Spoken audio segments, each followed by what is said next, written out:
নমস্কাৰ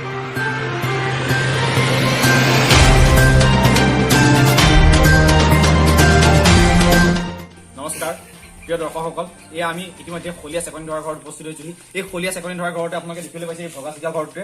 এই ভগাচিকা ঘৰটোৱে উপস্থিত আছে বৰ্তমান অসমৰ হাইস্কুল শিক্ষান্ত পৰীক্ষাত তৃতীয় স্থান অধিকাৰ কৰা শ্ৰী ৰজত চেকনি ধৰা। আপোনালোকক DJ দেখাই আছে কেমেৰা পাৰ্চন।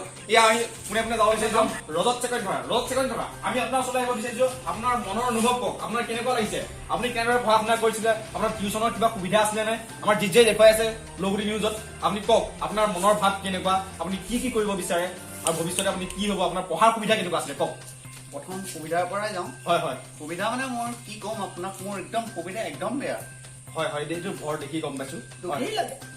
সুবিধা মানে আপোনাৰ মোৰ পঢ়িবলৈ কাৰেণ্ট নাই ঘৰত, মম এডাল আনিবলৈ ঘৰত পইচা নাই।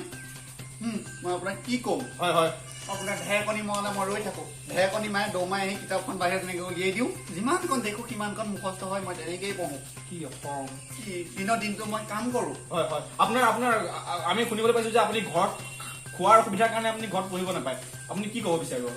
ঘৰত খোৱাৰ অসুবিধা মানে মই ঘৰত খোৱাৰ অসুবিধাৰ কাৰণে মই হেৰিয়ত কাম কৰিবলৈ লৈছো। সেই মানে সমবায়িত। হয় দিনৰ দিনটো সমবায়িত কাম কৰো। ৰাতি মই বৰষুণ অহা ঢেৰেকনি মাৰিলে চাই থাকো, ঢেৰেকনি মাৰিব পঢ়িম। হয় কিন্তু মই খুব দুখিত। হয় ইমান দুখীয়া মানুহ আগত জন্ম হৈ মই আজি একো নাই। আপুনি হলীয়া চেকনি ধৰা, এই আমি পোনে পোনে আহিব বিচাৰিছো হলীয়া চেকনি ধৰা। হলীয়া চেকনি ধৰা, আপুনি আপোনাৰ পুত্ৰৰ সাফল্যৰ বিষয়ে কি ক'ব বিচাৰিব? দেখিবলৈ পাইছে বহুত কৰিছে মোক। কেমেৰা পাৰ্চন DJ দেখুৱাই আছে, তেওঁৰ পিতৃ পুৰা আৱেগিক হৈ পৰিছে। আমি পোনে পোনে পুনৰ আহিব বিচাৰিছো ৰজত চেকনি ধৰা। চেকনি ধৰা কওক, হেৰি ৰজত, আপুনি ছচিয়েল মিডিয়াৰ সৈতে আপোনাৰ সম্পৰ্ক কেনেকুৱা? সম্পৰ্ক মানে ছচিয়েল মিডিয়া সামাজিক যিটো মাধ্যম, গণমাধ্যম, আপোনাৰ তাৰ প্ৰতি আপোনাৰ কেনেকুৱা? তেনেকৈ ক'বলৈ গ'লে মই অকল কেতিয়াবা মন গ'লে তাৰ বাহিৰে আপুনি বেলেগ চিনি নাপায়।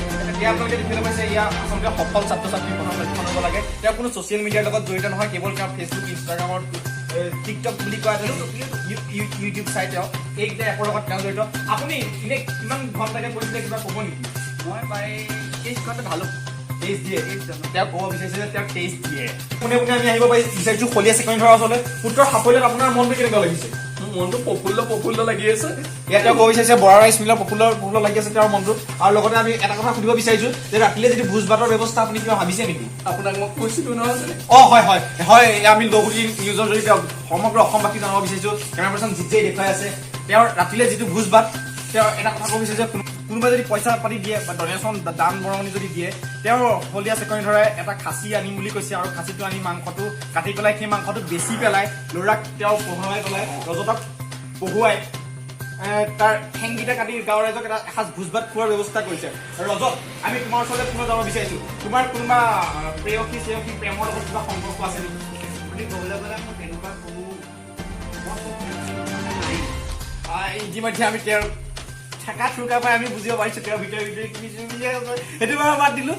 আমি আপোনালোকক দেখুৱালো, ইতিমধ্যে দেখুৱালো বৰ্তমান অসমত তৃতীয় স্থান অধিকাৰ কৰা শ্ৰী ৰজত চেকনি ধৰাৰ এই ঘৰ, এই ভগাচিকা ঘৰ। তেওঁ কিন্তু বৰ্তমানলৈকে কোনো চৰকাৰী সম্বল পাবলৈ কি কয় আপোনাৰ এতিয়ালৈকে সম্বল পাবলৈ এতিয়া কোনো ধৰণৰ সক্ষম হোৱা নাই। আৰু এটা কথা আমি গম পাবলৈ সক্ষম হৈছো ইতিমধ্যে তেওঁৰ যিটো আপোনাৰ সাহিত্যত যিটো এটা গুণ, ঐশ্বৰিক গুণ এটা তেওঁ লাভ কৰিছে। তেওঁ এবাৰ অংক কিতাপখন মেলি সমাজ বিজ্ঞানৰ কেতিয়াবা প্ৰশ্ন কৰি থকাৰ সময়তে তেওঁ এহাল জুৰীয়া সাপ দেখাৰ ফলতে তেওঁ এই মেধা শক্তি লাভ কৰিছে বুলি ইতিমধ্যে জানিবলৈ সক্ষম হৈছো। আপুনি কিবা ক'ব বিচাৰিছে? মোৰ পঢ়াৰ মূল সাফল্যৰ কাৰণ হ'ল এই থলীখনেই, ভগা থলীখনেই লৈ মই বহুত আগবাঢ়িছো।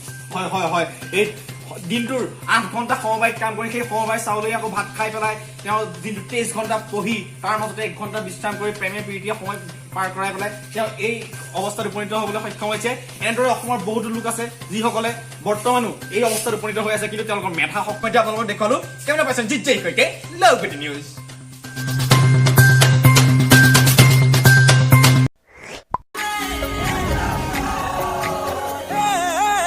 হলো মই পগলা ও জানো তোমাক দেখা